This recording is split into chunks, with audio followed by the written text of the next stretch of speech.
My husband gifted me the trip of a lifetime to Milan, Italy.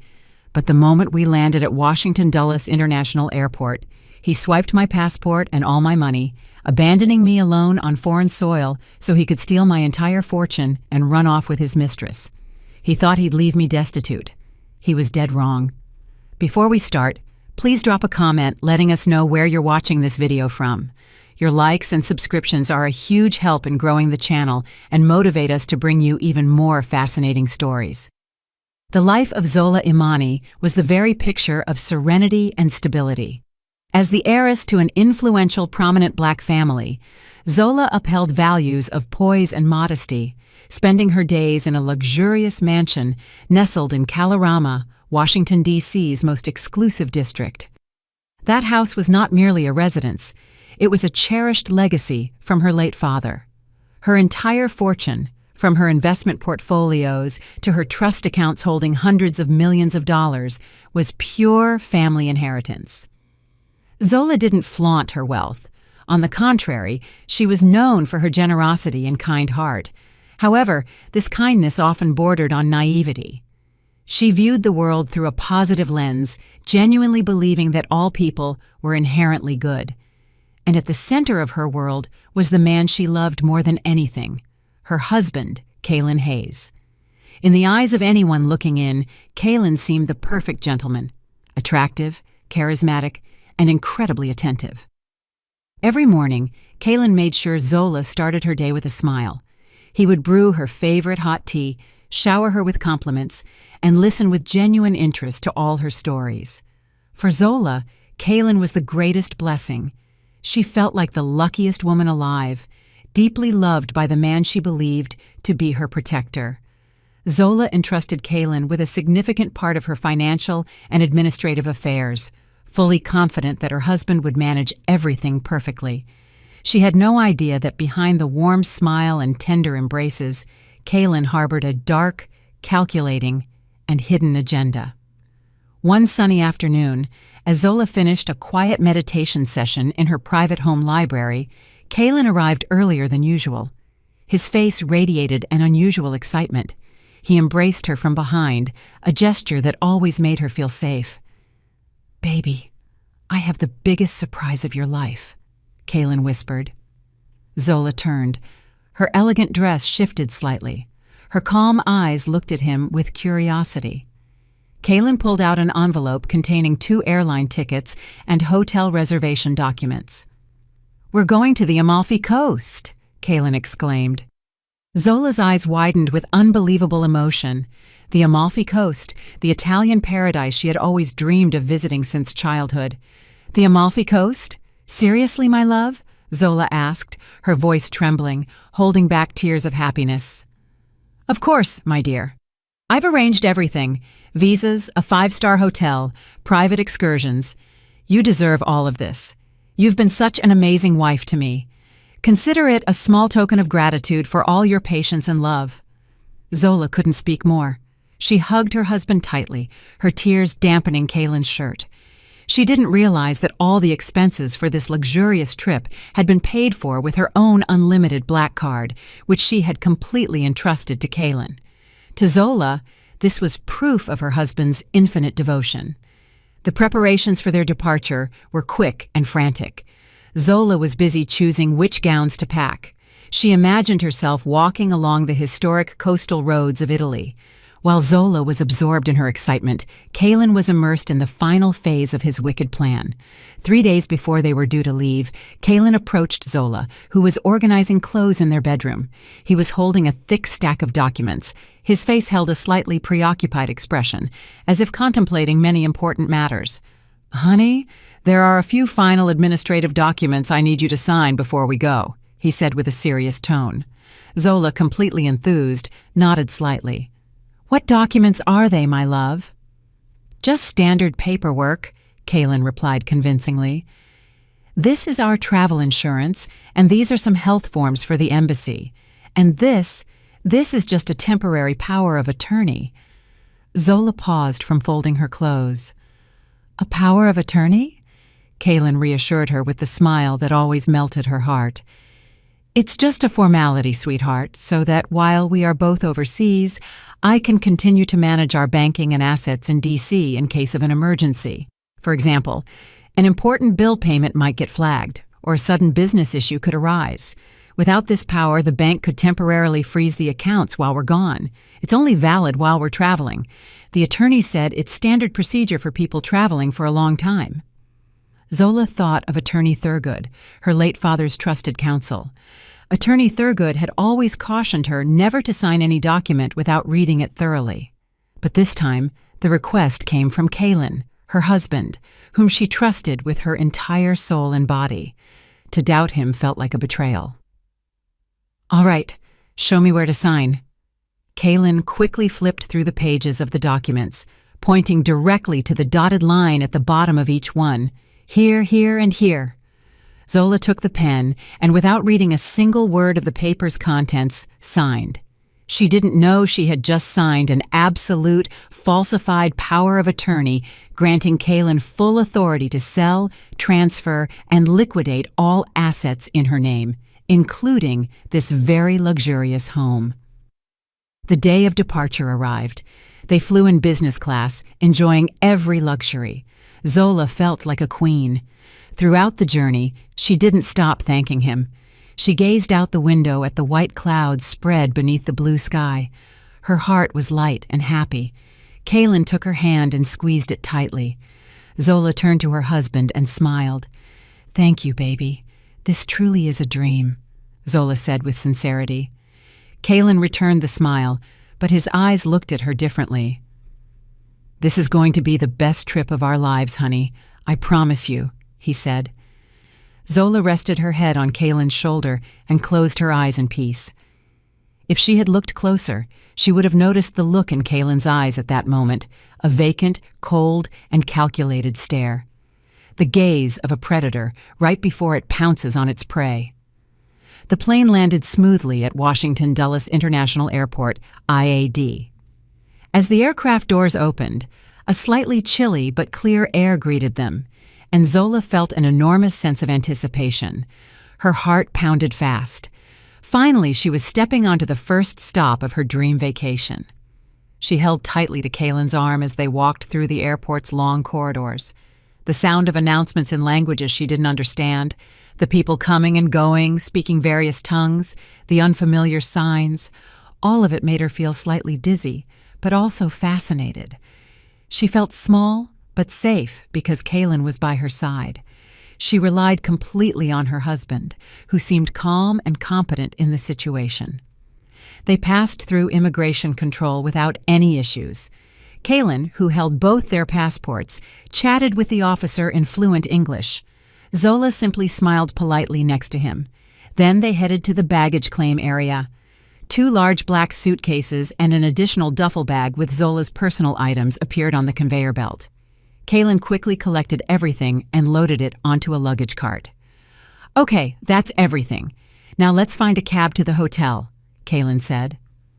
Zola nodded, her eyes still busy exploring the bustling arrivals lobby. She was so naive, so absorbed in her own happiness, that she didn't notice the warning signs that were beginning to appear. Kaylin pushed the cart toward the exit, but just before reaching the automatic doors, he suddenly stopped in a fairly crowded area. He turned to Zola with an expression of having just remembered something. "Oh, honey, I forgot. We need to grab a local SIM card so we have internet and can stay in touch, and I've been needing to hit the restroom since we landed." Zola looked at him. "Oh, sure, baby. Do you want me to come with you?"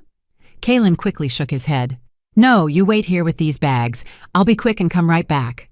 The restroom and the SIM card shop look like they're on the other side of the lobby where all those people are," he said. Zola nodded obediently. "All right, my love. I'll wait here." As Kaylin was about to turn away, he stopped again. "Oh, honey," he said, his voice full of mock concern. "They say there are a lot of pickpockets here. Airport lobbies like this are their prime target, and you'll be here alone watching 3 big bags. Wouldn't it be safer if you put your small crossbody bag in my backpack? You have your wallet, phone, and passport in there, right? It would be a total disaster if you lost it." What Kaylin said sounded perfectly reasonable to Zola.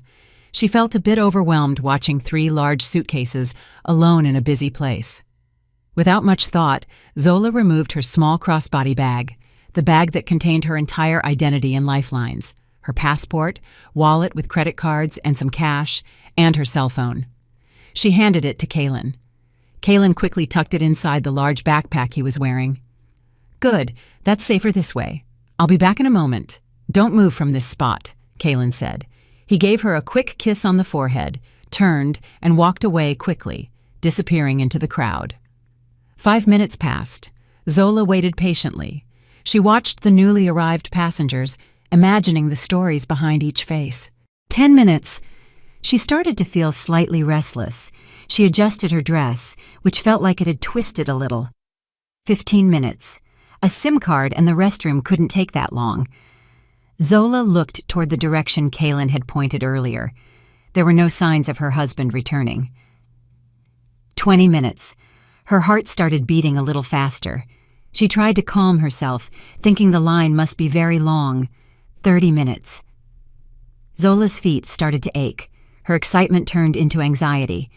Now she felt like a strange exhibit, standing rigidly next to the pile of bags. 45 minutes. The anxiety became a seed of panic. Where was Kalen? Had he gotten lost? Had something happened to him?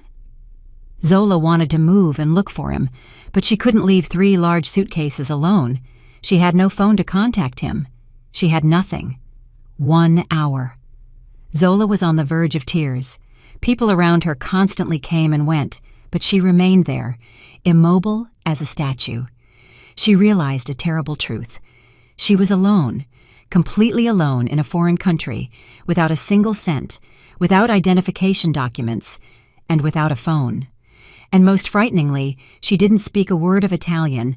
She didn't even know the name of the hotel where they were supposed to be staying because Kalen had handled everything. 2 airport security officers who had been observing her from a distance finally approached her. They saw an elegantly dressed woman standing by a pile of suitcases, looking lost for too long. "Ma'am," one of the guards said. Zola jumped. She looked at them with eyes already brimming with tears. "Do you speak English?" the guard asked with a thick accent. Zola nodded quickly. "My husband went to the restroom an hour ago and he hasn't come back yet," Zola explained in a trembling voice. The 2 guards looked at each other. "May we see your identification, ma'am? Your passport?" the second guard asked. In that precise instant, the horrible reality struck Zola. I don't have it," Zola whispered. "My husband has my passport." The faces of the 2 guards instantly turned serious. A woman without papers in an international airport was a major problem. "You'll have to accompany us to the security office," the first guard said firmly. Zola's hands turned icy cold. She burst into tears. "No, please, my husband." She tried to resist as the guards, politely but firmly, began to take her arm to guide her away. Right at that moment, in the middle of her despair, Zola's eyes caught a distant sight. Across the lobby, near the domestic departures area, she saw a silhouette she knew all too well. Kalen, her husband, was there. He hadn't gotten lost. He hadn't suffered any mishap. Zola's heart seemed to stop. Kalen was not alone. He was tenderly embracing another woman. The woman was beautiful and dressed very elegantly. Zola recognized her.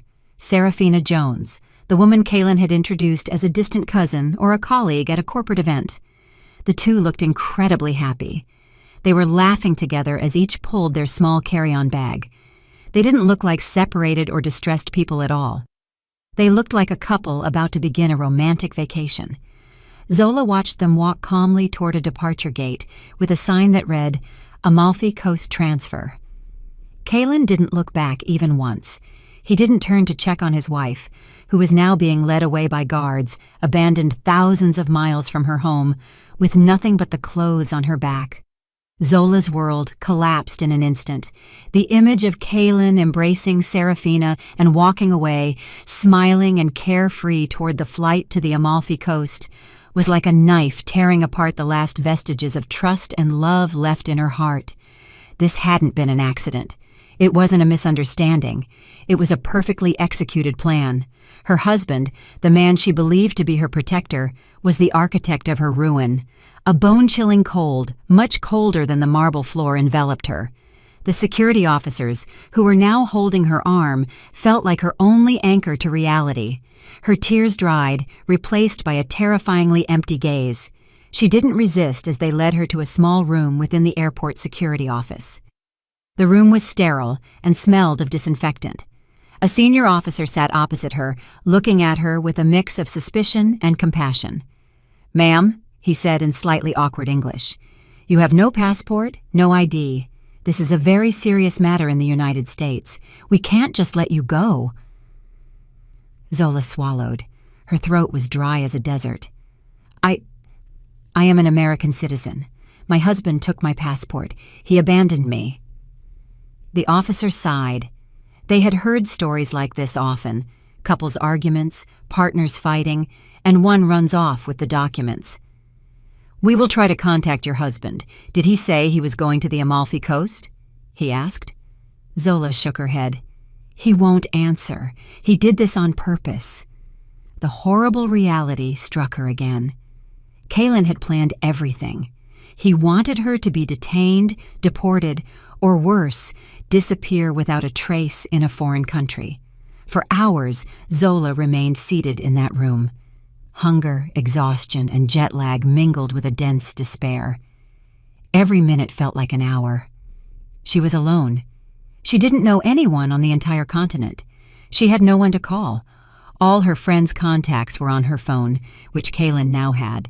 She tried to remember her mother's phone number. She couldn't. Her best friends either. Her mind was blank. And then, like a ray of light in the deepest darkness, a memory surfaced. An office number, a number that hadn't changed since she was a child. The number her late father always remembered. The number of attorney Alistair Thurgood's law firm. "Please," Zola said to the officer. Her voice was a hoarse whisper. "I need to make just one call to D.C., to my attorney. It's the only number I know by heart." The officer looked at her for a moment, perhaps seeing the pure desperation in Zola's eyes. He finally agreed. "We will allow one call to the American Embassy. Ask them to connect you. That is the procedure." The officer guided her to a phone on another desk. Zola contacted the operator at the U.S. Embassy in Rome. Her voice trembled violently. She gave the number she remembered. Her heart pounded as she heard the dialing tones in D.C. It was past midnight there. Attorney Thurgood, a middle-aged man devoted to his work, happened to be in his office finishing some important documents. He frowned, seeing an international call from Italy at such an hour. "Thurgood and Associates," he answered with his firm voice. "Attorney Thurgood," Zola whispered. She instantly burst into tears. All the composure she had tried to build crumbled. "Attorney Thurgood, it's Zola. Please help me." Attorney Thurgood straightened up immediately. He recognized the voice of his most important client's daughter. "Miss Zola, what is going on? Where are you? Shouldn't you be on vacation?" Between sobs, Zola told him everything at once. Abandoned at the airport, without a passport, without money, without a phone, and the sight of Kaylin leaving for the Amalfi Coast with Serafina. Attorney Thurgood listened, his brow furrowed. His instincts, honed over decades of handling complex cases, immediately activated. This was not a couple's quarrel. This was a premeditated criminal act. "Miss Zola, listen to me carefully," Attorney Thurgood said with a calm but authoritative voice. "Do not panic. Now that you've contacted the embassy, you are safe. I will handle this. First, I will immediately contact a colleague of mine in Italy to collect you and help you obtain an emergency travel document. You need to get back, but please focus on your safety first." Attorney Thurgood interrupted himself. "There is one thing I need to confirm right now. Miss Zola, did you sign any documents for Kaylin before you left?" Zola paused. Her heart pounded. Yes, attorney. He said it was travel insurance and a temporary power of attorney to manage the bank matters while we were away." Attorney Thurgood closed his eyes for a moment. It was the answer he expected. The devil. he murmured softly. "Miss Zola, please stay at the embassy building until my man, Attorney Bazile, comes to get you. Do not move from there. I will call you back." Mr. Thurgood hung up immediately, not wasting a second. His first call was to Attorney Bazile, an Italian lawyer who owed him a favor. "Bazile, I need your help. My client is stranded at Dulles. Protect her. Get her an express emergency travel document. Cost is not an issue."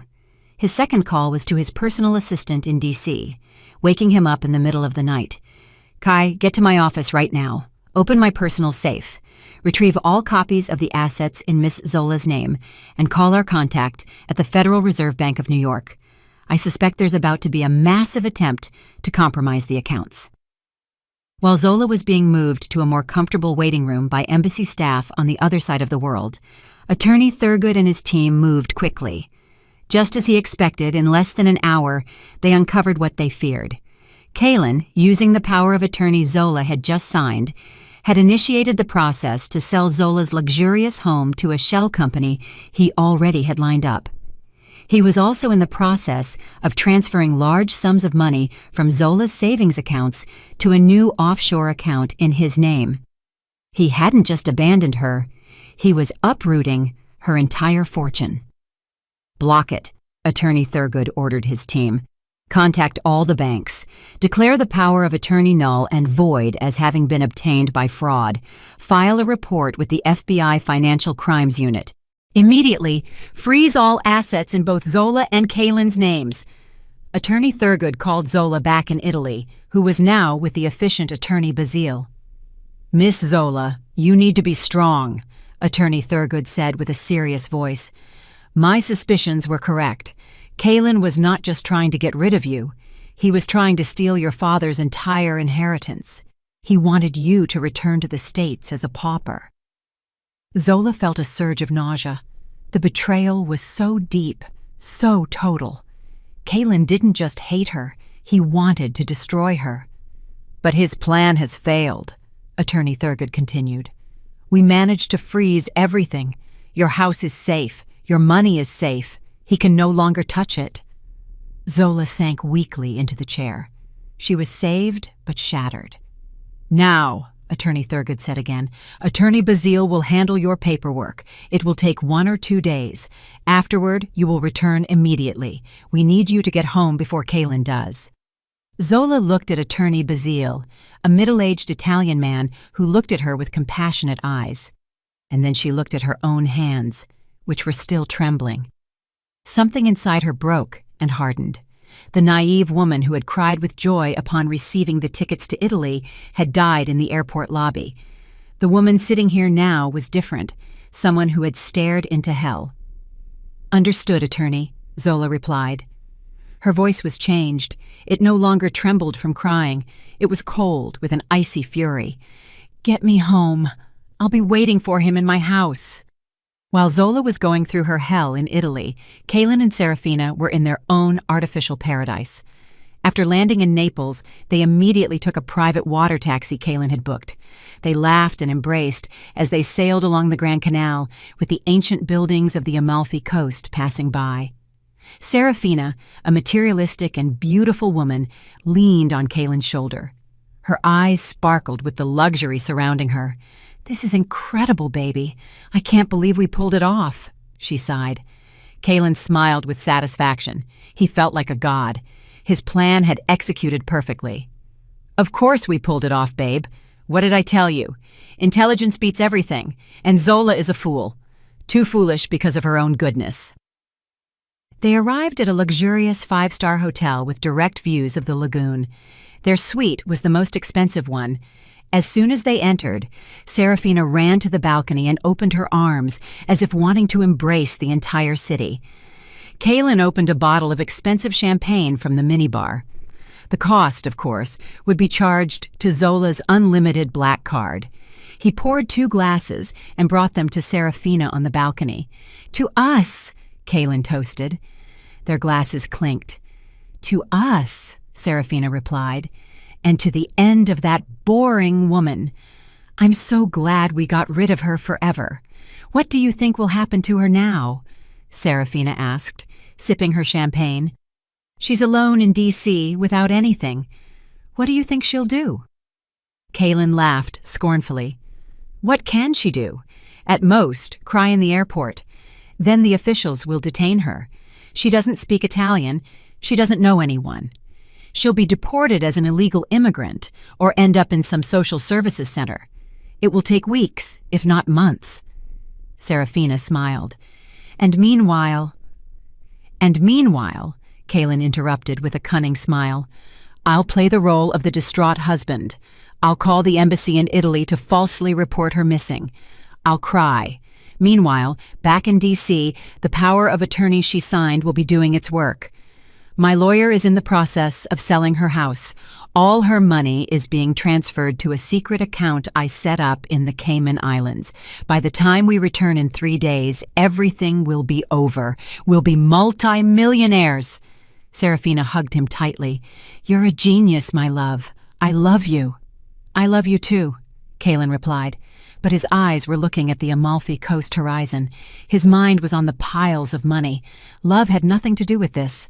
This was business. Serafina was just a bonus, a pretty trophy to display instead of the old-fashioned Zola. They spent the next 2 days in absolute luxury.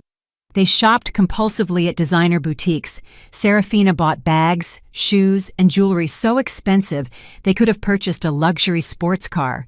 Kaylin bought several high-end watches. Every time Zola's credit card went through and the transaction was approved, Kaylin's feeling of triumph grew. He felt invincible. He was the master of the universe. On the second night, they dined at the most exclusive restaurant in the Amalfi Coast, with direct views of the city bathed in light. It was the culmination of their celebration. While waiting for dessert, Kaylin pulled out his laptop. I have one more gift for you, babe, he told Serafina. His eyes sparkled. I'm going to finalize the purchase of a luxury condo in Miami in your name. A small gift to celebrate our new beginning. Kaylin confidently logged into his banking portal. He had prepared a large transfer from Zola's main account to pay for the entire purchase. He entered all the details, smiled at Serafina, and then pressed the button to confirm the transfer. 1 second, 2 seconds. The processing wheel spun on the screen, and then a red box appeared. Transaction failed. Insufficient balance or account frozen. The smile froze on Kaylin's face. What is this? He murmured. It's impossible for there to be no balance. There are hundreds of millions in there. He tried again, but it was rejected. His hands started trembling slightly. He tried to open Zola's other savings accounts. Access denied. This account has been frozen at the request of the account holder. A cold sweat began to run down Kaylin's temples. He felt as if his heart had dropped into his stomach. Kaylin, what's wrong? Serafina asked, seeing the drastic change in her lover's face. Kaylin didn't answer. He frantically searched his wallet and pulled out Zola's black card. He called the waiter. Could you bring me the check now? Quick! The waiter arrived with the device. Kaylin handed him the card. The waiter swiped it. Card declined. I'm sorry, sir. The card has been rejected. Do you have another one? Kaylin's face turned white as paper. Serafina covered her mouth in disbelief. The witch! Kaylin slammed the table, causing all the other diners to turn around. She did it! Somehow that stupid woman did it! Serafina was terrified too. Did what? What are you talking about? She must have contacted someone. That old lawyer Thurgood. He must have frozen everything, Kaylin screamed. He no longer cared about people's stares. The romantic vacation had turned into a nightmare in an instant. They had no money left. All the cards in Zola's name were blocked. They were stranded in a luxury restaurant on the Amalfi Coast. We have to go back, Kaylin said, his voice trembling with rage and panic. We have to go back to D.C. right now. After Kaylin was forced to use the rest of the emergency cash he was carrying to pay the bill, they hurriedly left the restaurant, rushed back to the hotel, and haphazardly packed up their luxury purchases. The laughter and intimacy had vanished, replaced by mutual accusations. This is all your fault. Why didn't you take her phone earlier? Serafina screamed. "Shut up," Kaylin retorted.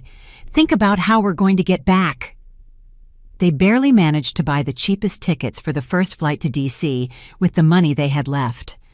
On the plane, Kaylin sat in silence, looking out the window. He was no longer an invincible king. He was a criminal whose plan had completely failed. This is not over.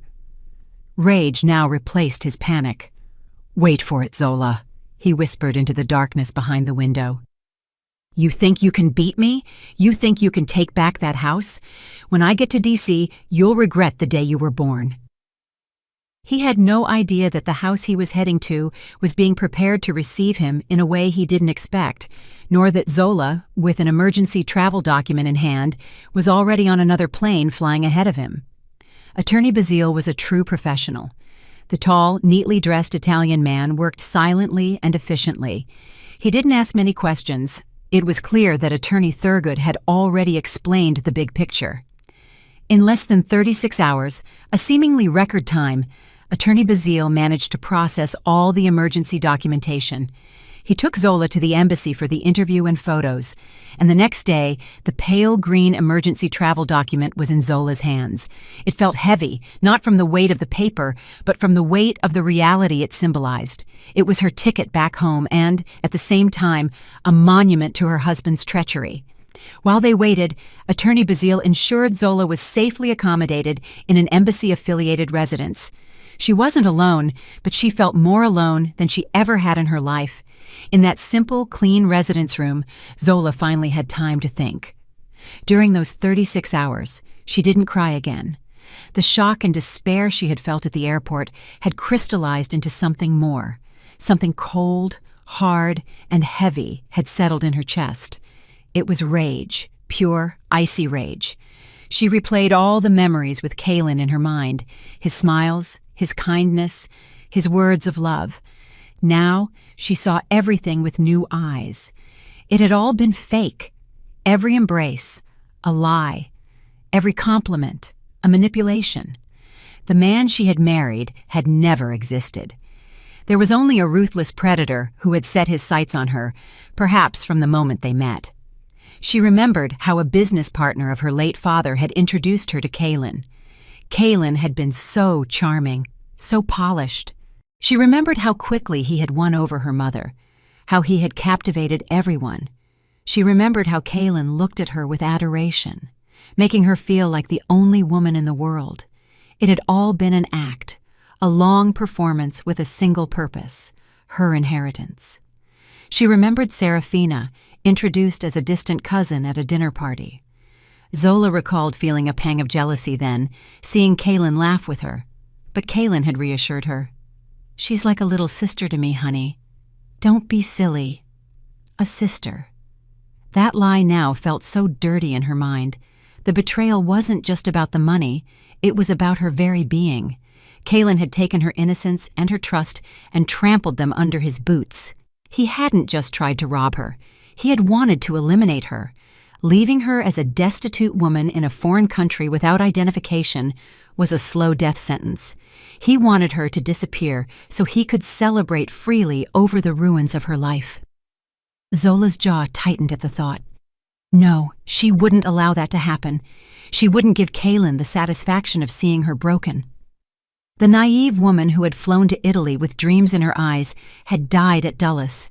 The one returning was a woman coming to reclaim what was hers. Attorney Thurgood called her again through the residence reception. "Miss Zola, your ticket is ready. It's for tomorrow morning. It's not a direct flight," Attorney Thurgood said. "Kaylin and that woman, we tracked that they booked a rushed flight back to D.C. It seems they realized the accounts are frozen. Their flight will land the day after tomorrow afternoon with a layover in Dubai." Zola squeezed the receiver, not out of fear, but anticipation. "And my flight?" "Yours will have a layover in Istanbul," Attorney Thurgood explained. "I booked this route on purpose. You will land in D.C. tomorrow night. That will give you almost 18 hours head start before he arrives. We desperately need that time to prepare his welcome." Zola's heart pounded hard. "Understood, attorney. Thank you." "Be strong, Miss Zola." Attorney Thurgood's voice softened for a moment. Your father would be very proud of you." Those words nearly broke her composure, but Zola held back. "I am strong, attorney. I'm ready." The flight back was long and hazy. Zola was seated in a coach class seat, squeezed between strangers. She couldn't sleep. She stared at the sea of clouds outside the window. Her thoughts were sharp as blades.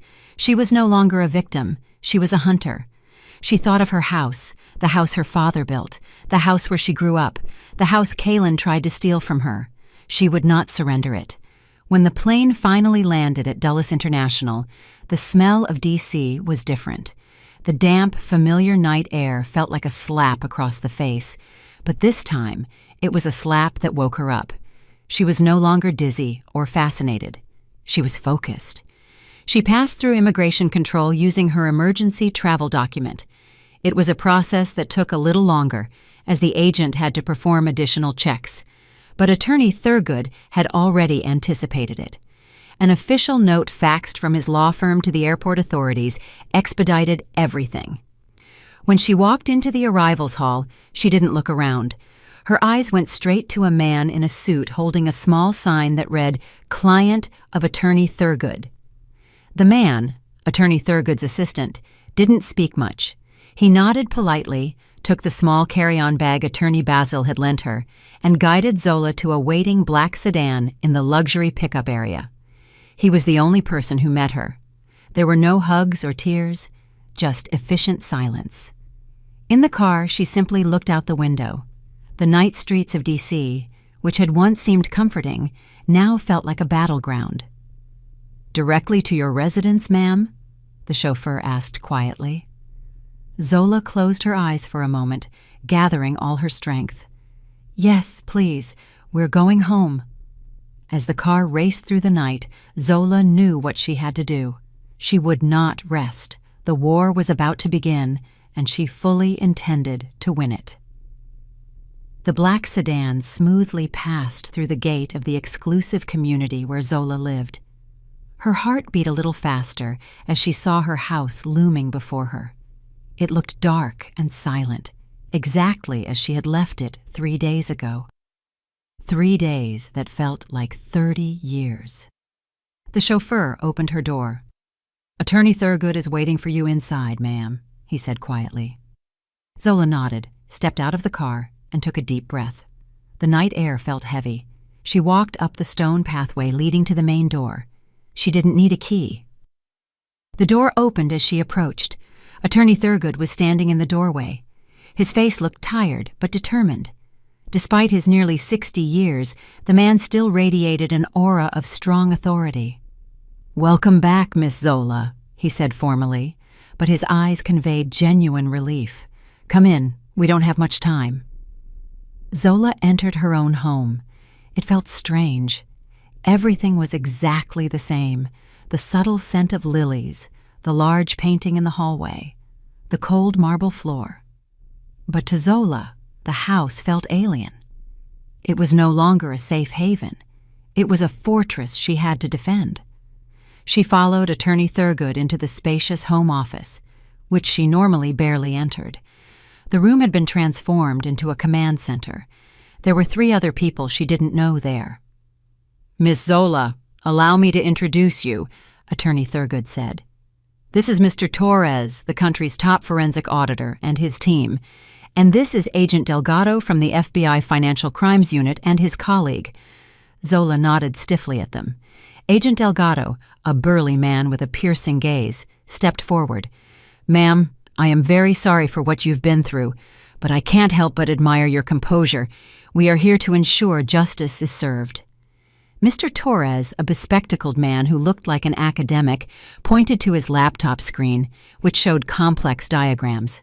"We've been working since Attorney Thurgood contacted us yesterday. You were lucky, ma'am. We managed to halt everything in time." "What is the extent of the damage?" Zola asked with a firm voice. "Kaylin was very cunning," Mr. Torres explained. "The falsified power of attorney you signed was done very professionally. He used it to initiate the process of selling this house to a ghost corporation set up in Serafina's name. He was trying to sell the house to his mistress at a price far below market value to liquidate it quickly. He also created 5 new offshore accounts. Before we managed to freeze everything, he succeeded in transferring almost $1 million from your checking account. $1 million for their spree on the Amalfi Coast. Zola felt nauseous but composed herself. "What is our legal position, attorney?" Zola turned to her lawyer. "Solid as a rock," Attorney Thurgood responded crisply. "We have all the evidence, the falsified power of attorney, the digital trail of transfers to Serafina's account, the data from their flight reservation to the Amalfi Coast, and most importantly, your testimony. This is not just a civil case.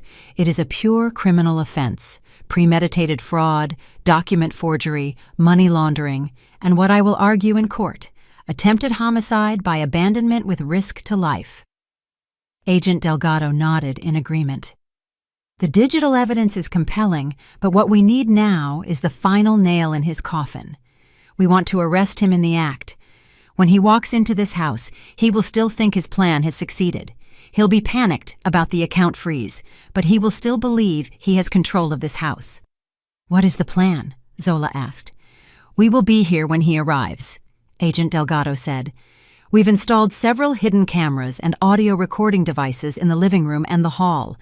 My team and Mr. Torres will be monitoring from this office. Attorney Thurgood will also be with us." "And where will I be?" "You are the bait, ma'am," Agent Delgado said. "We need you to be in the living room. Let him enter. Let him see you. His reaction to seeing you safe and sound is the key evidence.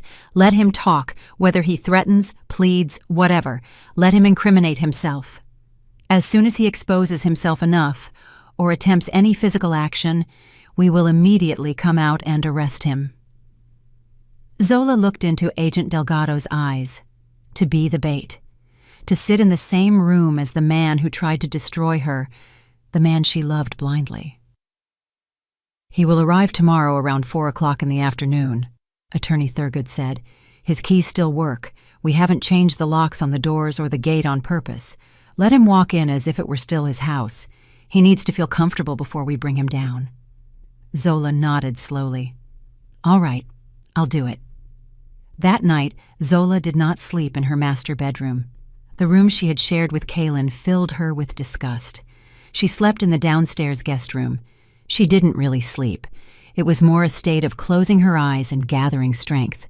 The next day, throughout the morning and into the afternoon, the house was alive with silent activity. Mr. Torres's team ensured all the recording devices were functioning. Agent Delgado's team checked all entry routes. Zola herself spent the time in the small study. She didn't pray for a miracle. She prayed for strength, the strength to face the devil she once called her husband. At 4:15 in the afternoon, everything was ready. Attorney Thurgood, Mr. Torres, and 2 police officers were already concealed in the office. All doors were closed. The house fell silent again. Zola went to the bathroom, showered, cleared her mind, and then dressed. She didn't put on the usual casual clothes she wore when Kaylin returned from work. She chose her best deep blue silk dress. She styled her hair impeccably. She applied a light touch of makeup so as not to look pale. She wanted Kaylin to see her not as a weeping victim, but as a queen on her throne. She walked to the living room. She turned on a single reading lamp in one corner, leaving the rest of the room in the soft twilight. She prepared a cup of hot chamomile tea. The steam rose faintly. She sat down on the most expensive individual sofa, the one directly facing the main entrance. Her hands did not tremble as she held the teacup. She was calm as ice. She was the rightful owner of this house. She was the woman who had been abandoned to hell, but who had risen on her own terms. She waited. Exactly at 4:35 in the afternoon, she heard it. The sound of a cab pulling up outside the gate. The sound of the gate opening. Hurried, furious footsteps on the stone path, and then the sound of a key being inserted into the lock of the main door. The key turned. The main door opened with a creak. The figure of Kaylin with his carry-on bag appeared in the doorway. His face was haggard, filled with rage and panic. "Zola! That's weird! Why is it so dark?" he yelled into the silent house, thinking it was empty. The flight from Naples to D.C. was the longest hell Kaylin had ever experienced. He and Serafina were cramped in narrow coach-class seats. The luxury of the business class they had departed in felt like a mocking memory. They barely spoke. Serafina spent most of the time quietly sobbing, her face pale beneath large sunglasses that hid her swollen eyes. Kalen, on the other hand, sat rigid. His jaw was clenched, rage and panic boiling inside him. With every passing hour, his mind spun, trying to figure out what had gone wrong. How could Zola, that meek, submissive woman, move so fast? She must have contacted Attorney Thurgood. That old lawyer must have poisoned Zola's mind and frozen his assets. When the plane landed at Dulles, Kalen abruptly pulled Serafina out of her seat. "Listen," he hissed. "Don't look panicked. Just follow me." They collected their carry-on bags, which now felt much heavier, filled with worthless luxuries. They quickly passed through immigration. Kalen ordered a ride-share online. The atmosphere in the cab was extremely tense. Serafina finally spoke. "Kalen, what are we going to do now? We're out of money. The cards—" "Shut up!" Kalen yelled. The cab driver looked at them in the rearview mirror. Kalen lowered his voice. "Listen, Serafina, this isn't over. That lawyer may have frozen the accounts, but the house is still in my name. The power of attorney is valid. I'll handle it." He made that assertion more to reassure himself than Serafina. He knew the law. That power of attorney would be a huge problem if contested, but he still had one card left. The house still had his keys. He would walk in there. He would grab the original property documents, which he knew Zola kept in the office safe, and he would throw out whoever was there. Zola might have returned, but she was surely crying at her mother's house or Attorney Thurgood's office. There was no way she would be in this house. Arriving at the entrance, Kalen paid the cab with the last of his remaining cash. He turned to Serafina. "Wait here. Don't get out of the cab. I'm going in to assess the situation. I'll fix it. I might need a little muscle to kick out Attorney Thurgood's people. When it's safe, I'll call you." Serafina nodded, terrified. Kalen got out, pulling his carry-on bag. His steps were quick and full of fury. Adrenaline pumped through his heart. He reached the gate of his magnificent house, pushing it open. It wasn't locked. He smiled cynically. Idiots. They didn't even lock the door. He walked up the stone path. He reached the large teak main door. He searched his pockets and pulled out his key. His heart pounded. This was his make-or-break moment. He inserted the key into the lock, turning it gently. Click. The door opened. He sighed with relief. The key still worked. He was still in control. He opened the door and pushed it. Inside it was completely dark. Only the faint twilight entered through the windows. Silence greeted him. He walked in, dragging his suitcase. "Zola! That's weird. Why is it so dark?" he yelled into the silent house. His voice echoed. There was no response. He had expected at least a security guard hired by Attorney Thurgood. He walked toward the hall. His hand fumbled along the wall for the light switch. He found it. His fingers flicked the switch. Click. The crystal chandelier in the living room instantly turned on, flooding the entire room with brilliant light. Kalen's heart seemed to stop. He felt as if all the blood had drained from his face. There, seated on the individual sofa directly facing him, was Zola. She wasn't crying. She didn't look scared. She wore an elegant, deep blue silk dress.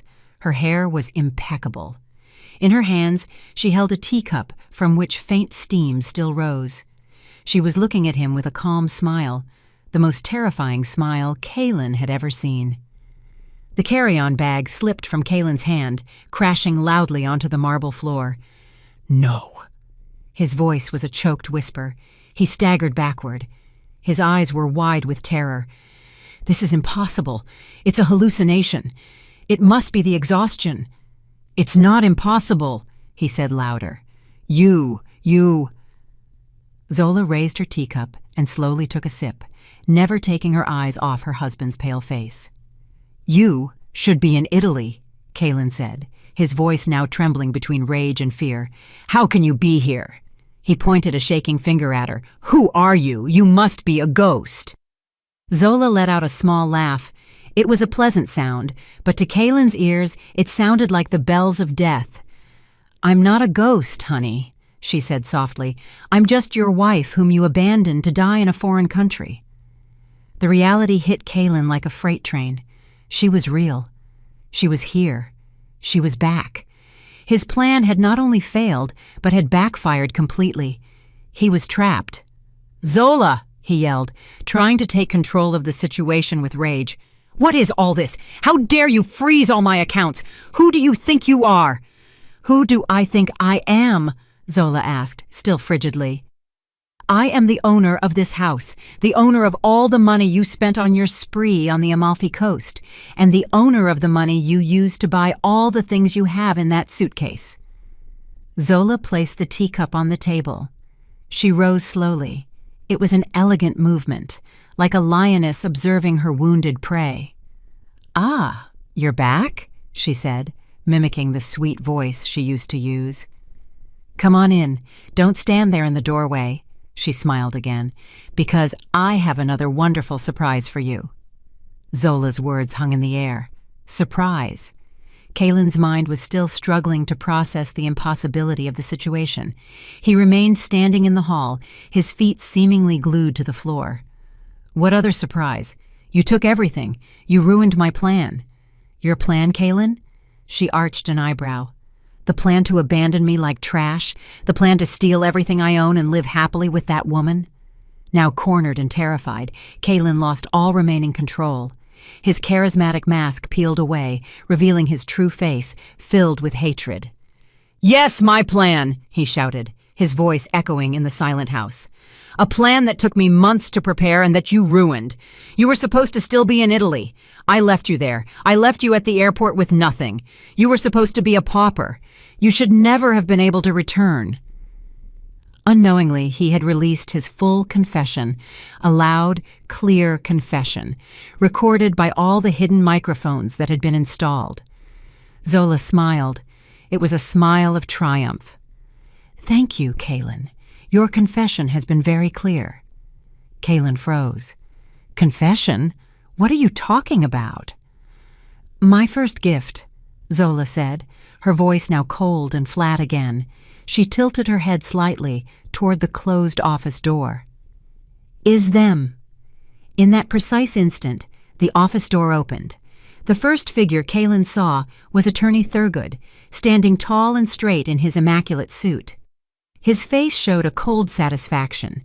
Behind Attorney Thurgood, Agent Delgado stepped out, followed by 2 uniformed police officers. Kaylin's legs buckled. He finally realized this was not just a failure. It was a trap. "No," he hissed. He turned, trying to flee out the main door that was still open behind him. But it was too late. The 2 police officers moved quickly, grabbing him firmly by both arms and pushing him hard against the hallway wall.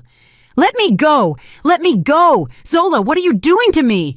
Kaylin shouted, struggling like a trapped animal. "Kaylin," Agent Delgado said in a deep voice, "you are under arrest for premeditated fraud, document forgery, embezzlement of property, money laundering, and abandonment with risk to your wife's life." An officer pulled out handcuffs. The metallic click as they snapped shut behind Kaylin's wrists sounded incredibly loud in the room. Kaylin slumped powerlessly in the hands of the police. He was completely defeated. Attorney Thurgood stepped forward, holding a thick envelope of documents. He stopped directly in front of Kaylin. "This," Attorney Thurgood said with a cutting voice, "is the divorce petition Miss Zola filed this morning. This is the official notification of annulment of all the falsified powers of attorney you created, and these are the multiple criminal complaints filed by our firm." Attorney Thurgood then pulled out one more sheet. "And this is the damages claim breakdown for every dollar you spent on the Amalfi Coast, including every bag, every shoe, every piece of jewelry you bought for your mistress. We will seize everything. Not only are you going to jail, Kaylin, you will come out of it in absolute destitution." Kaylin's face was pale and shattered. His entire life was over in 5 minutes. Desperate, his eyes searched around. He thought of Serafina. Serafina, who must be waiting outside in the cab. "Serafina," he murmured, and then desperately looked at Zola. "Zola, leave Serafina out of this. She didn't know anything. It was all my idea. I didn't want to involve her. She's innocent." he cried hysterically. He didn't love Serafina, perhaps, but involving her meant adding a conspiracy charge that would worsen his sentence. He was trying to save himself.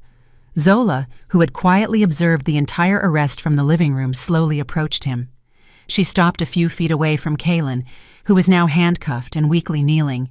She looked into the eyes of the man she once loved, now filled with terror.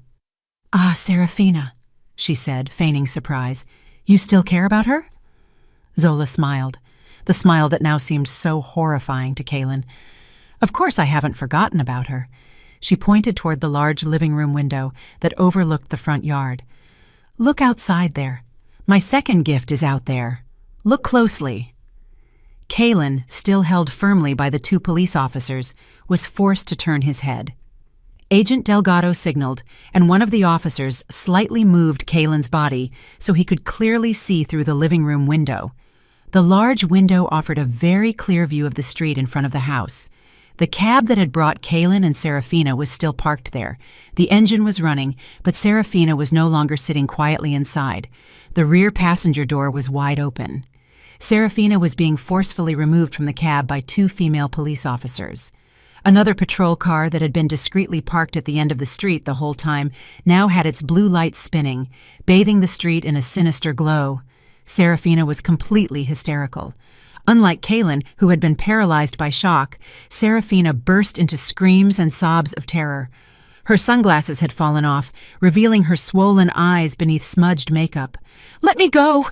I don't know anything! Let me go!" she screamed.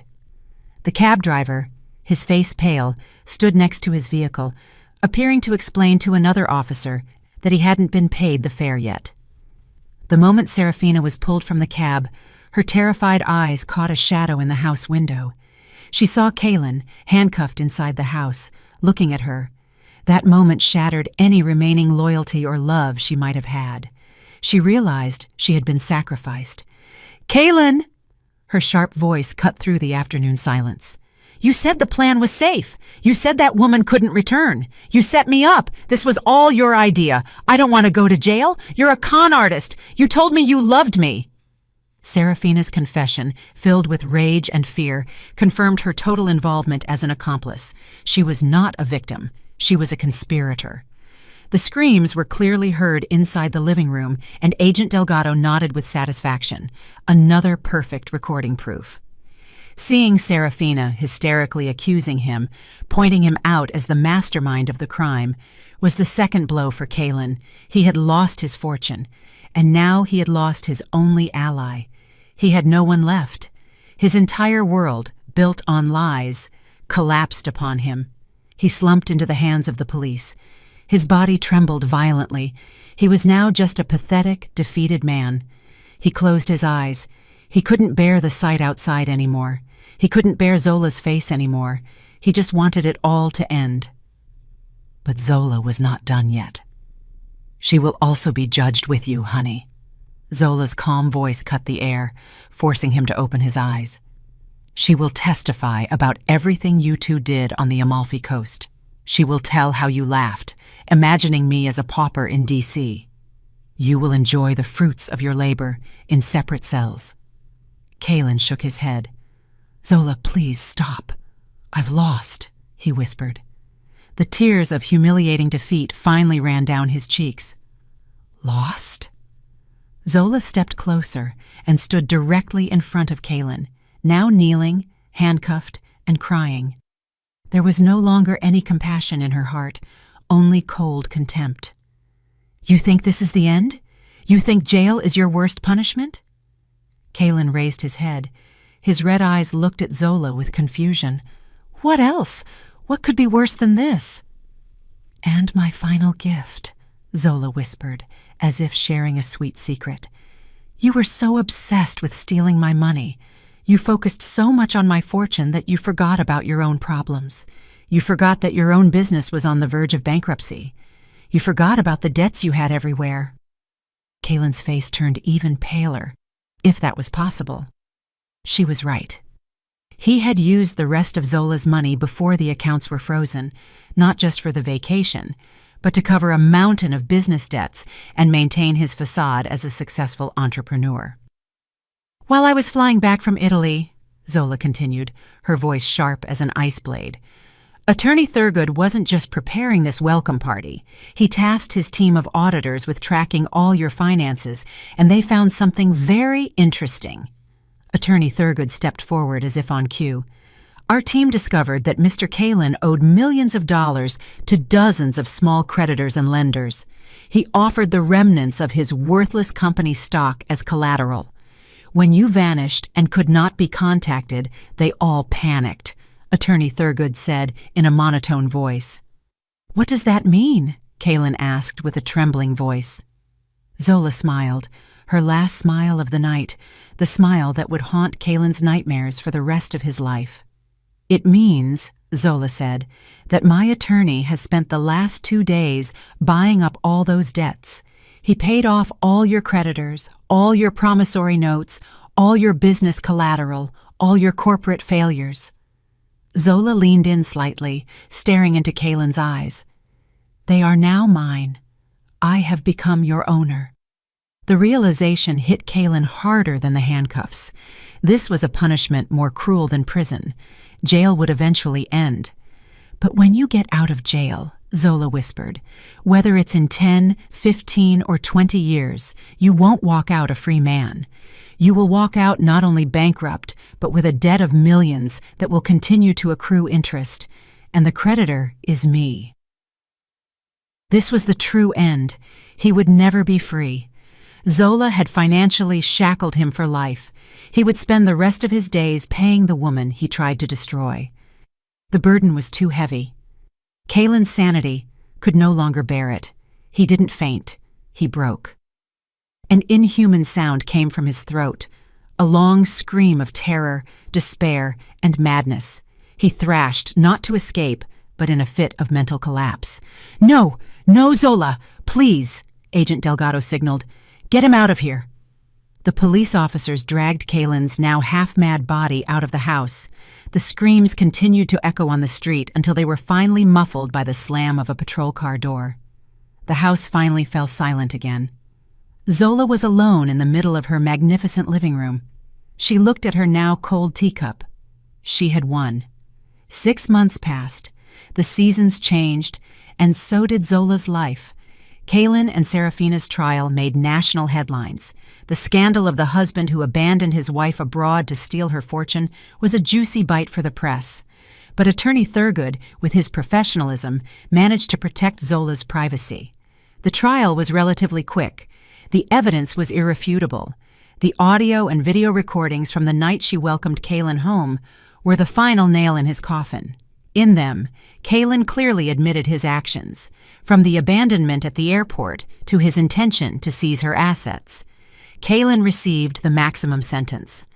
The combination of premeditated fraud, document forgery, money laundering, and the charge of attempted homicide by abandonment with risk to life that the prosecution presented earned him 20 years in federal prison. He lost all appeals. His once handsome face now looked old and vacant behind the prison uniform, and he was declared totally bankrupt by the court. Serafina, in a desperate attempt to save herself, agreed to become a key witness. She exposed every detail of Kalin's plan from the beginning, painting him as a cunning manipulator who had promised her a life of luxury. Her testimony earned her a reduced sentence, but she was still sentenced to 7 years in prison for complicity in the crime. For Zola, the closure of the case was the end of a dark chapter. Her divorce was finalized even before the criminal sentence was issued. She was now a woman with a new status, but she was no longer the same Zola. The naive woman who saw the world through rose-tinted glasses had vanished. Kalin's betrayal had reduced her to ashes, but from those ashes, a new woman arose, still soft-spoken and demure in her elegant attire, but now with a core of steel. She no longer delegated her affairs to others. She now showed up weekly at Attorney Thurgood's office, not as a confused client, but as an intelligent partner. She studied every detail of her father's inheritance assets. She learned about investments, real estate law, and wealth management. She sold the luxurious house, which was a silent witness to the betrayal. The memories were too heavy. She bought a more modern and secure penthouse in the city center. With the rest of the money from the house sale and part of her fortune, she created a foundation. She named it after her late father, a non-profit legal aid organization dedicated to helping Black women victims of domestic fraud and financial abuse both domestically and abroad, transforming her wounds into a strength to help others.